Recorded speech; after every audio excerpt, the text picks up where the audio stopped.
Shalom Impact Youth.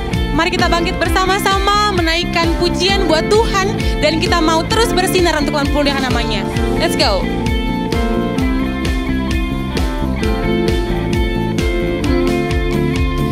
Break of day, in hope we rise, we speak your name, we lift our eyes, tune our hearts into your beat, where we walk, and there you'll be, with fire in our eyes, our lives alight, your love untamed is blazing out, the streets will glow, forever bright, your glory is breaking through the night, you will never fade away, your love is here to stay by my side in my life, shining through me every day, you will never fade away, your love is here to stay by my side in my life, shining through me every day.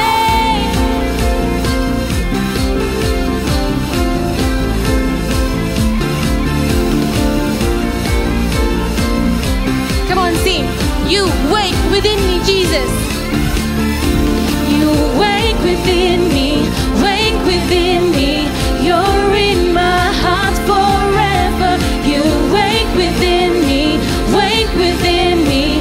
You're in my heart forever.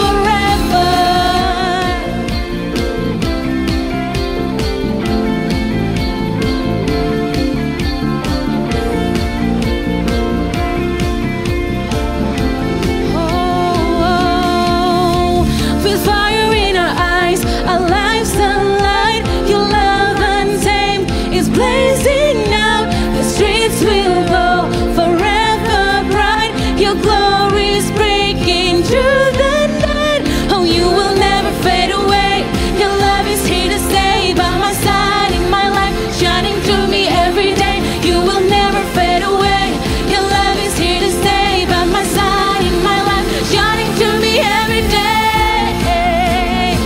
Woo!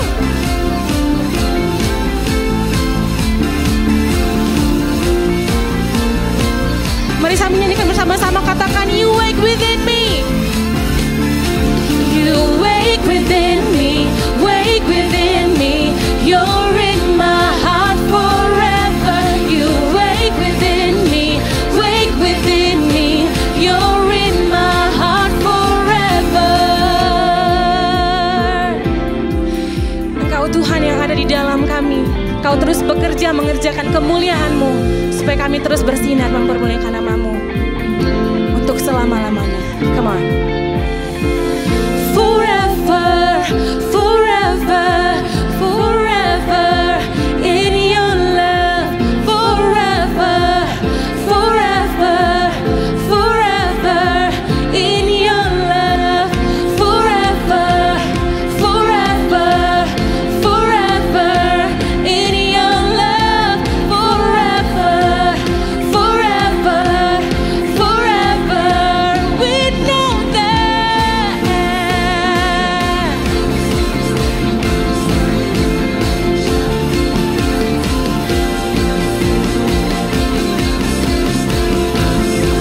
You wake within me, Jesus. Wake within me, wake within me. You're in my heart forever. You wake within me, wake within me. You're in my heart forever. You will be in my heart forever, Jesus.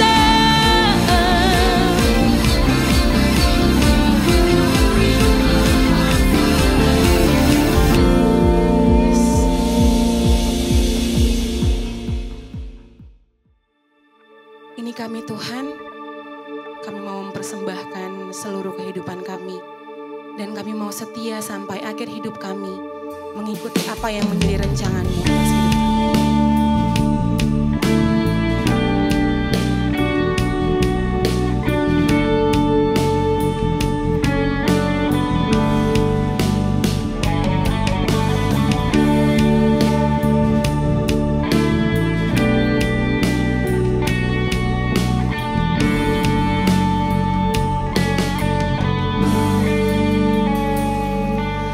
Bapa, Engkau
panjang lebar, kita ngobrol-ngobrol doang tanpa khotbah gitu ya. Jadi gue akan mulai hari ini, dan gue akan mulai dengan Yohanes 19 ayat 30 berkata demikian. Sesudah Yesus meminum anggur asam itu, berkatalah ia, sudah selesai. Lalu ia menundukkan kepalanya dan menyerahkan nyawanya. Wah, baru-baru langsung berat kayaknya gitu ya. Dimulai dengan ayat firman Tuhan gitu ya. So, kita tahu kejadian ini bahwa ini adalah kejadian ketika Yesus disalibkan. Ya, Yesus disalibkan. Pertanyaannya, Yesus mati karena apa? Karena disalib gitu ya. Betul ya. Ini kan tadi orang bilang habis disalib, jangan bingung gitu. It's okay gitu ya. Yesus berkata sudah selesai. Artinya apa? Kalau pada zaman dahulu orang-orang Yunani, pembuat-pembuat patung-patung atau pembuat-pembuat kerajinan kayu dan sebagainya, ketika dia sudah menyelesaikan karya yang sudah dibuat, dia bilang tetelestai, sudah selesai. Artinya apa? Artinya sudah sempurna, sudah tidak bisa ditambahkan dan dikurangkan lagi. Dan finish, selesai. Yesus terakhir ketika di atas kayu salib, dia bilang apa? Sudah selesai. Lalu ayat berikutnya kita baca apa? Lalu ia menundukkan kepalanya dan menyerahkan nyawa. Yang buat Yesus mati bukan cambukan dari bangsa Romawi. Yang buat Yesus mati bukan mahkota duri yang dipakai. Yang buat Yesus mati bukan penyiksaan-penyiksaan yang diberikan kepada dia. Tapi yang buat Yesus mati adalah cintanya sama kita. That's why maka kita baca dan menyerahkan nyawa. Yesus mati karena dia mau menyerahkan nyawanya untuk kita. Pengorbanan Yesus membuat hidup kita yang seharusnya dalam kegelapan menjadi menyala. Sama hari ini gue bawain sebuah tema yaitu tentang menyala. Bilang kiri kanannya, menyala bosku. Menyala bosku, gitu ya. Pertanyaannya, apa itu pengorbanan? So, berkorban, apa sih artinya berkorban? Gini, gue kasih pengertian dari diri gue sendiri. Berkorban artinya memberikan diri, mengalami penderitaan yang seharusnya tidak dialami. Jadi kalau ada orang atau ada sesuatu atau ada kata berkorban, artinya berarti apa? Memberikan diri untuk mengalami penderitaan yang seharusnya tidak dialami. Itu berkorban. Sering nggak kita dengar pertanyaan-pertanyaan seperti ini? Ada nggak yang mau berkorban buat Tuhan? Ada. Pertanyaannya berikutnya adalah, apa yang mau kita korbankan buat Tuhan? Melayani Tuhan, menyenangkan Tuhan. Lalu, waktu kah? Waktu. Sebenarnya tidak ada satupun yang bisa kita korbankan untuk Tuhan. Halo, kenapa? Kita tidak pernah bisa berkorban karena hidup kita yang kita miliki saat ini semua karena pemberian Tuhan. Makanya kita kenal yang namanya anugerah. So makanya hari ini gue akan bagikan 3 hal yang kurang lebih sampai jam tutup mall lah ya. Kenapa pengorbanan Yesus membuat kita menyala? Gitu ya. Ada 3 hal yang mau gue bagikan tentang hari ini. Kenapa pengorbanan Yesus membuat kita menyala? Yang pertama, pengorbanan Yesus membuat kita menyala karena kita sudah berpindah dari maut kepada hidup. Roma 6 ayat 23 berkata demikian, sebab upah dosa ialah maut, tapi karunia Allah ialah hidup yang kekal dalam Kristus Yesus Tuhan kita. Yesus mengorbankan dirinya supaya kita yang seharusnya mengalami maut menjadi memiliki hidup. Halo.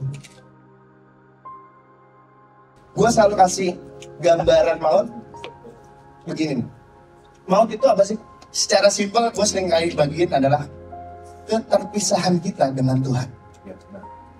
That's why dosa membuat kita berpisah sama Tuhan. Makanya kejadian Yesus disalib, bentar lagi Paskah gitu ya. Bentar lagi Jumat Agung, kita memperingati Jumat Agung dan Paskah nanti. Kita tahu kejadian Yesus di atas kayu salib, Yesus bilang apa? Bapa, kenapa engkau meninggalkan aku? Ternyata dosa membuat kita berpisah dengan Tuhan. Dan itu namanya maut. Maut itu adalah ketika kita berpisah dengan Tuhan. Tapi firman Tuhan bilang apa? Upah dosa ialah maut. Yes, setuju. Tetapi karunia Allah ialah hidup yang kekal. Kristus Yesus Tuhan kita. pengorbanan Yesus di atas kayu salib membuat kita yang seharusnya terpisah dari Tuhan menjadi terhubung kembali. Yang harusnya kita mengalami maut, tapi kita mendapatkan hidup. Kalau ada firman Tuhan, pencuri datang hanya untuk mencuri, membunuh dan membinasakan, tetapi aku datang untuk memberikan hidup dan hidup dalam kelimpahan. Puji Tuhan, gue punya Tuhan seperti Tuhan Yesus. Dia adalah Tuhan yang tidak cari korban, tapi Dia yang berkorban untuk kita. Halo.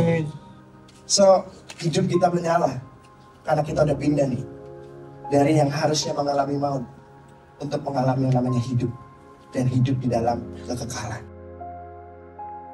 Yesus mengorbankan dirinya supaya kita yang harusnya mengalami maut tapi memiliki hidup. Bilang kiri kanannya, harusnya lo mengalami maut, tapi Yesus bikin lo punya hidup.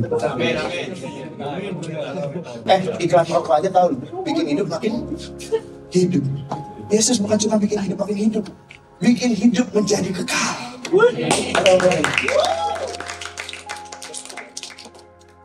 Yang pertama. Yang kedua, apa? Kenapa pengorbanan Yesus membuat kita menyala? Karena yang kedua adalah berpindah dari gelap menjadi terang. Tadi berpindah dari maut kepada hidup. Yang kedua berpindah dari gelap menjadi terang. Efesus 5 ayat 8-10 berkata demikian. Memang dahulu kamu adalah kegelapan, tetapi sekarang kamu adalah terang di dalam Tuhan. Sebab itu hiduplah sebagai anak-anak terang. Karena terang hanya membuahkan kebaikan, keadilan, dan kebenaran. Dan ujilah apa yang berkenan kepada Tuhan. Sekali lagi ya. Karena terang hanya berbuahkan kebaikan, keadilan, kebenaran, dan ujilah apa yang berkenan kepada Tuhan. Tanpa pengorbanan Yesus, kita tuh punya hidup yang tidak punya pengharapan. Kenapa? Karena ada di dalam yang namanya kegelapan. Tahu hidup dalam kegelapan? Gue adalah seorang anak muda, percayalah sekarang juga masih muda gitu ya. Ya pasti lebih muda dari Kak Felix lah. Ampun Bu, ampun. Dapatnya pulang dibegal gitu ya. Percayalah gue masih muda gitu ya. Dan 13 tahun yang lalu gue adalah seorang anak muda yang gak berani untuk bermimpi, atau bukan cuma sekedar bermimpi, berpikir atau melihat hidup yang normal sekalipun gak berani. Hidup normal no? Normal aja. Tidur, bangun, punya keluarga gitu ya, punya kerjaan, bisa sekolah dan sebagainya. Hidup normal aja gak berani. Kenapa? Karena hidup yang gue lihat adalah hidup yang gelap. Dan soalnya waktu itu kayaknya gue pernah cerita juga di sini ya. Cita-cita gue jadi pengedar narkoba dan pembunuh bayaran. Ya kalau kata orang, ya kalau pembunuh bayaran kayak lu mah gak ada yang takut. Ya juga sih. Ya elah. Yang ini yang mau bunuh gue. Salah juga kayak gue waktu itu pilih-pilih kejahatan gitu ya. Kenapa pembunuh bayaran dan pengedar narkoba? Karena dua hal ini yang gue gak pernah lakukan dalam kehidupan gue gitu ya. Biarlah genap semua kejahatan ku lakukan gitu ya. Tinggal ngebunuh sama pakai narkoba belum pernah gitu. Sampai detik ini puji Tuhan. Jangan lihat, oh bunuh gak pernah sekarang udah ya kak gitu. Enggak, puji Tuhan, enggak gitu ya. Iya kenapa? Karena itu gue gak bisa melihat hidup yang normal sekalipun. Hidup gue penuh dengan kegelapan, hidup gue penuh dengan kepahitan, hidup gue penuh dengan masa depan yang suram. Gue gak bisa melihat pengharapan yang Tuhan berikan. Tapi gini, pengorbanan Yesus membuat kita memiliki pengharapan. Gini, pengorbanan Yesus membuat kita dapat melihat hidup yang Tuhan sediakan buat hidup kita. Halo. Dari gelap menjadi terang. Terang yang Tuhan berikan dalam kehidupan kita bukan untuk menyilaukan orang lain, tetapi untuk membawa orang lain dari kegelapan menuju kepada terang. Amin. Amin. Sekali kita jadi anak-anak Tuhan kan silauin orang ya. Kita rasa kita yang paling benar. Kalau gini. Angkat tangannya. Angkat tangannya semua, angkat tangannya. Angkat tangannya, angkat tangannya, angkat tangannya. Pegang jidatnya. Tepuk jidatnya bilang, sadar. Gue mau kasih tau nih, sesama orang berdosa jangan saling mendahului. Gini-gini ya. Bedanya dia katakan enggak. Halo. Halo. Gak ada kan di sini jalanin ngambang. Shalom Kak Felix ngambang. Mobil atau motor keluar dari parkiran kepepet dikit. Tuhan Yesus memberkatimu. Boleh aku berdoa buat kamu? Tuhan berkati orang ini. Wah, udah diserempet, dipepet, penyok, rusak, lecet. Ada ongkos gak? Gak ada. Aku kasih ongkos. Ada di sini kayak gitu? Ada? Kalau ada ntar pulang kasih tau gua. Mobil lu atau motor lu yang mana? Biar gua pepet gitu ya. Sebetulnya dapat ongkos Kak. Lumayan kan? Iya. So, terang yang Tuhan berikan dalam kehidupan kita bukan untuk menyilaukan orang lain, tetapi untuk membawa orang lain dari kegelapan menuju kepada terang. That's why, kenapa kita hidup harus menyala? Seharusnya kehidupan kita di dalam terang Tuhan menjadi sinar yang membawa orang lain bisa melihat pengharapan itu. Karena kita udah pindah dari yang namanya kegelapan menjadi terang. Makanya Efesus 5, entah kalau baca teman-teman satu perikop, dibilang, emang dulu kamu ngelakuin yang jahat. Kecenderungan hatimu selalu pengennya ngelakuin yang jahat. Makanya gini ya, gue paling kesel, paling sebel kalau ada anak-anak muda, kalau ada orang atau ada jemaat gitu ya, nanya sama gue, pastor gitu ya. Boleh nggak kalau kita lakuin ini? Wah, selalu pertanyaan, boleh atau tidak? Atau yang kedua adalah, dosa nggak sih? Gini. Gue tahu lu tanya karena lu pengen cari pembenaran kan? Halo, makanya lu tanya. Pastor, kalau pacaran batasnya sampai mana sih? Boleh nggak? Pegang-pegang dikit, gandengan tangan. Kadang kan ada setrum-setrumnya. Besok gue beliin raket nyamuk. Setrum dah tuh situ ya. Seringkali kita bertanya karena kita mau apa? Mau mepet-mepet. Maunya gini, kalau Tuhan kasih batas di sini, ya udahlah, setidaknya aku di sini. It's okay dong. Halo, firman Tuhan bilang apa? Dulu memang kamu adalah kegelapan, tapi sekarang kamu adalah terang di dalam Tuhan. Sebab itu hiduplah sebagai anak-anak terang. Engkau nggak bisa terang sendiri. Karena Tuhanlah yang memberikan terang itu dalam kehidupanmu. Ada orang tanya, Kak, aku terikat. Kecanduan A, kecanduan B, kecanduan C. Aku udah melakukan segala hal, tapi nggak lepas-lepas. Nggak akan pernah lepas. Kenapa? Karena engkau gunakan kekuatanmu sendiri.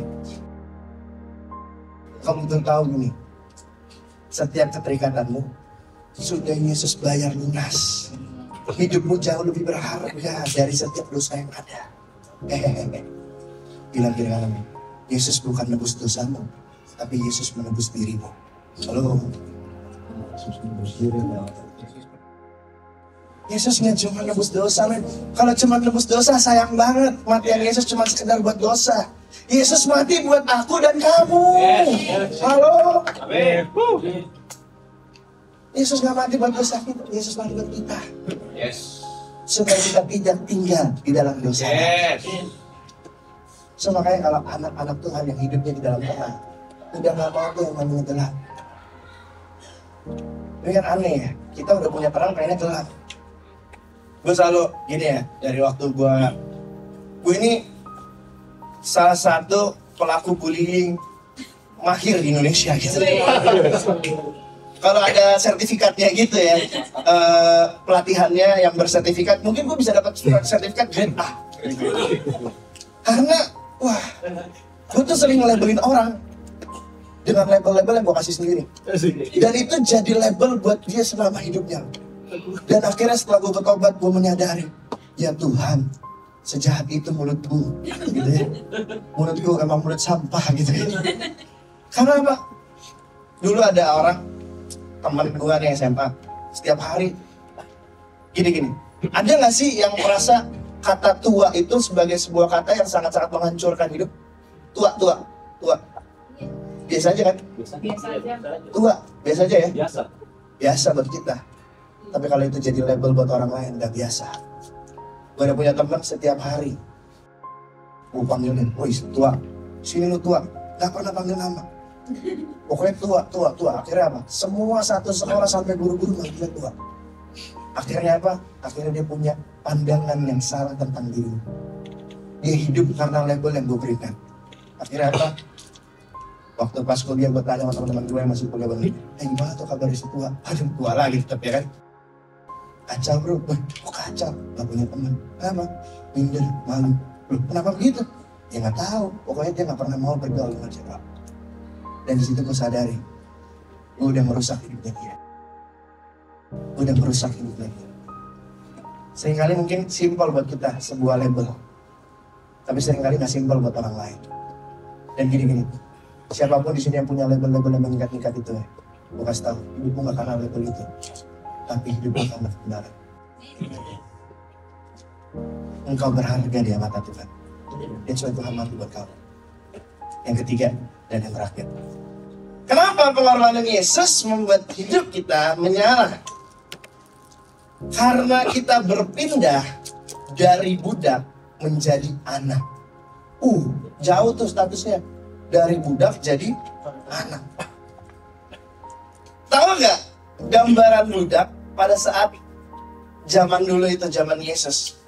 Gini-gini ya, gue kasih dulu ayat dasarnya. Galatia 4 ayat 7 berkata gini, jadi kamu bukan lagi hamba, melainkan anak. Jikalau kamu anak, maka kamu juga adalah ahli-ahli waris oleh Allah. Kamu bukan lagi hamba, melainkan anak. Jikalau kamu anak, maka kamu juga ahli-ahli waris oleh Allah. Gambaran budak pada saat itu, ini. Kalau kita mikir budak mungkin kayak ART kali ya, hamba itu kayak ART kali ya, yang kerja sama orang, digaji setiap bulan, ya udah kerjanya mungkin ya banyak hal, bisa jaga anak, bisa bersihin rumah, bisa bersihin gereja, bisa bersihin apa, whatever apapun itu. Mungkin di dalam pikiran kita begitu, ya nggak? Hamba. Tahu nggak hamba pada saat itu seperti apa? Seorang budak pada saat itu seperti apa? Tadi Kak Ferry bilang nggak punya hak. Bahkan dia nggak punya hak untuk hidupnya sendiri. Ini ya, untuk hidupnya sendiri aja dia nggak punya hak. Bahkan gini, kalau hari ini saya jadi tuannya dan siapalah jadi budaknya, nyawanya aja udah di tangan saya men. Dia sendiri pun nggak punya hak atas nyawanya. Itu budak gambaran saat itu. Jangankan cuma sekedar jalan-jalan pengen ke moy gitu ya, nyawanya aja udah gak ada harganya. Gak bisa tuh budak zaman dulu, Pak, saya minggu depan cuti ya. Kenapa? Pengen jalan-jalan ke moy. Gak ada. Gak punya hak atas apapun terhadap hidupnya. Seringkali dosa buat kita sama nih, jadi budak. Makanya yang mengikat itu dosa. Kita jadi terikatan. Tapi Yesus memberi kelepasan. Dosa itu membuat kita terikat. Ada orang ngomong sama gue, ya enaknya jadi dulu bro, lo ngerokok gak? Enggak. Gue dong, rokok bebas, gak kenapa-kenapa. Tanya nih gue balik, bisa gak ngelepas rokok? Ya susah bro. Gue sekarang udah 2 bungkus, wih keren, bangga lagi gitu ya. Siap gitu kan. Seringkali kita pikir jadi anak Kristen itu sulit. Kenapa? Karena gak bebas. Siapa yang bilang? Justru kita bebas. Buktinya kita bisa menentukan mau atau tidak. Setuju? Sedangkan dia gak bisa terikat. Yang gak bebas siapa? Halo, jangan dibolak-balik dong. Seringkali kita kayak iblis nih ya, kayak ular waktu ngebohongin Adam dan Hawa ya, dibolak-balik terus. Dan seringkali kan itu cara kerja iblis dalam kehidupan kita. Dia mau hidup kita kebolak-balik. Apa yang Tuhan nyatakan benar, dinyatakan salah. Apa yang dinyatakan salah, dinyatakan benar. Maunya pokoknya begitu. Bicara tentang bagaimana kehidupan kita menyala karena kita sudah berpindah dari budak menjadi anak. Pengorbanan Yesus mengubah status kita yang seharusnya budak menjadi anak. Dari nggak punya hak jadi punya warisan. Bayangkan tuh coba. Dari nggak punya hak apapun dalam kehidupan kita, bahkan bukan cuma nggak punya hak apapun, kita terikat jadi punya yang namanya warisan di dalam Tuhan. Artinya apa? Artinya gini, segala milik Tuhan adalah milik kita. Halo, anugerahnya, kebaikannya, kasihnya, kelepasan, kelegaan, kemerdekaan. Bicara tentang ini ya, seringkali gini, banyak orang yang ngomong, bro, kalau jadi anak Kristen tuh gak enak, bro. Banyak aturannya, hidupnya ribet, ini gak boleh, itu gak boleh, apa dikit gak boleh. Halo, zaman now, YOLO men YOLO, gitu kan. Seringkali gue gini, kebenaran atau firman Tuhan, kebenaran yang Tuhan kasih, itu tuh bukan jadi jeruji penjara yang memenjarakan kehidupan kita. Tapi kebenaran itu adalah pagar yang melindungi. Gunanya pagar buat apa? Pagar gunanya buat apa? Melindungi, mengcover. Buat apa? Ada nggak kalau teman-teman lagi ngobrol sama teman-teman yang lain? Bro, kita keluar yuk. Aduh sorry bro, rumah gua ada pagarnya. Loh kenapa? Nggak bisa keluar, di pagar. Ada? Mari kita tagih hari ini. Aneh juga nih gitu ya. Pagar gunanya apa?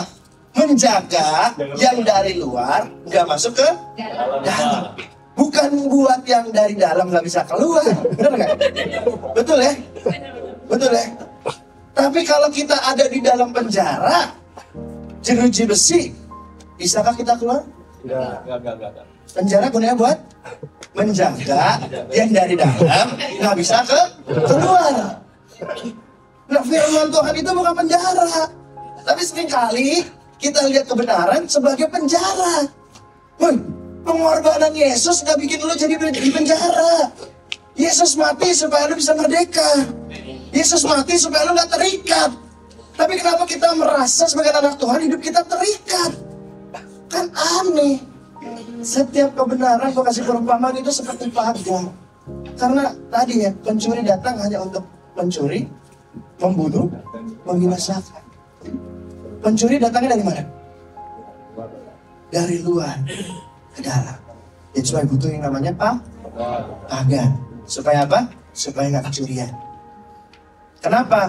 Karena kalau nggak ada pagar, bisa kecurian, bisa kebunuh, bisa binasa. Yesus kasih kebenaran setiap dalam kehidupan kita. Bukan supaya kita nggak bisa keluar. Tapi Yesus tahu untuk jaga hidupmu biar gak binasa. Halo. Setiap firman Tuhan yang Tuhan berikan bukan dijadikan kita hidup di bawah ketakutan. Makanya kasih yang sempurna melenyapkan segala ketakutan. Tapi setiap firman Tuhan berikan sebagai penjaga dan kehidupan. Sekali lagi, pengorbanan Yesus membuat hidup kita yang seharusnya dalam kegelapan menjadi menyala. Pengorbanan bukan bicara tentang apa yang bisa kita berikan pada Tuhan. Karena semua yang kita punya, semua yang kita berikan itu bukan berkorban, tapi memang harus gitu ya. Semua punya Tuhan. Hari ini kalau masih bisa sehat, puji Tuhan. Tuhan yang kasih kita. Hari ini kalau kita masih bisa seru-seruan di Impact itu, puji Tuhan, Tuhan yang kasih juga. Dari Tuhan untuk Tuhan. Terpujilah nama Tuhan.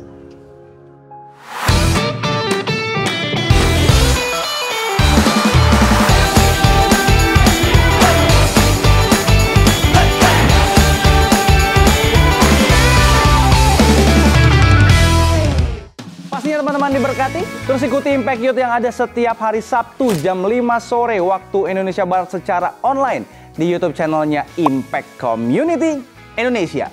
Dan kami mengundang teman-teman yang ada di Jakarta, khususnya Kelapa Gading, Rawamangun, dan sekitarnya. Ayo ibadah onsite bersama dengan kami Impact Youth onsite setiap hari Minggu jam 5 sore.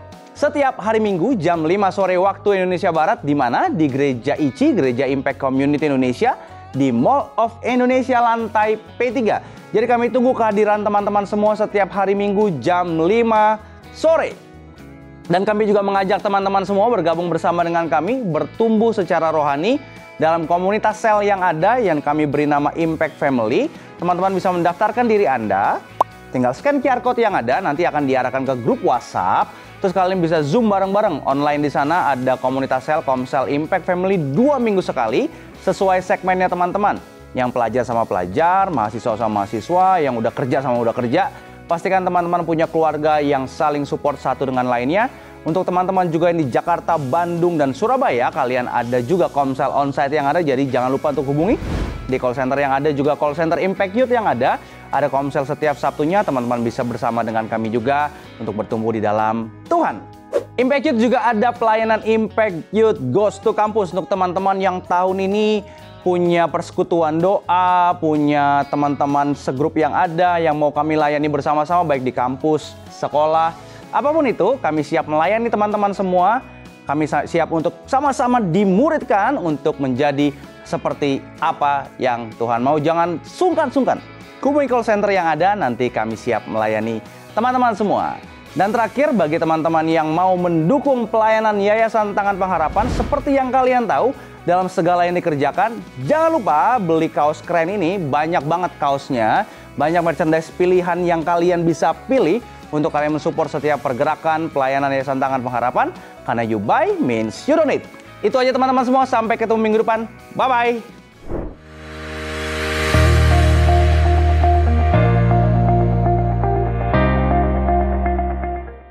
Bagi saudara-saudara yang diberkati Impact Community Indonesia dan ingin memberikan persembahan atau donasi, dapat disalurkan ke rekening Bank Gereja Impact Community Indonesia dan Yayasan Tangan Pengharapan, serta QR Code BCA Mobile, GoPay, OVO, Dana, Shopee, dan link aja.